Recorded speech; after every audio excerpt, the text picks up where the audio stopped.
श्री गोपाळ कृष्ण भगवान की जय. लीळा नंबर 22. विषय प्रेम व श्री दत्तात्रय महाराजांच्या अवताराचे निरूपण.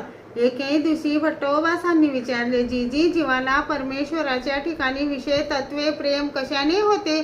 सर्वज्ञ म्हणाले, वानऱ्या न्याली या भक्ताच्या ठिकाणी त्यांची श्री झालेल्या जीवाला विषय तत्वे आवडी उत्पन्न होते, मग प्रीती उत्पन्न होते, मग प्रेम होते.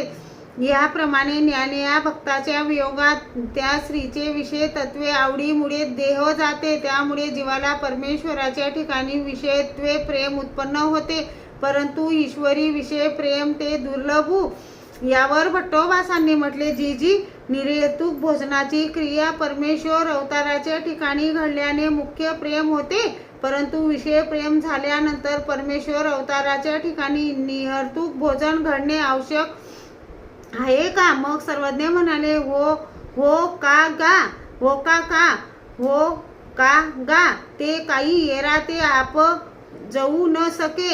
एके वेळी महादायसाने विनंती केली, जी श्री दत्तात्रय प्रभूंचा अवतार कोणत्या युगात आहे, कोणत्या युगात नाही हे निरूपण करावे. जी सर्वज्ञ म्हणाले, बाई श्री दत्तात्रय प्रभूंचा चतुर्युगी अवतारू. यावर महादायसाने विचारले, जी श्री दत्तात्रय प्रभूंचा शिष्य अडक, त्यांचे तिन्ही ताप नासले असे पुराणिक म्हणतात, ते खरे आहे का? सर्वज्ञ म्हणाले, खरे आहे बाई. अडकाचे तिन्ही ताप दर्शना सरसी शेंबली म्हणून पेढी ते झाले का ते वाणी अमृत वर्षिणी की. श्री गोपाळ कृष्ण भगवान की जय.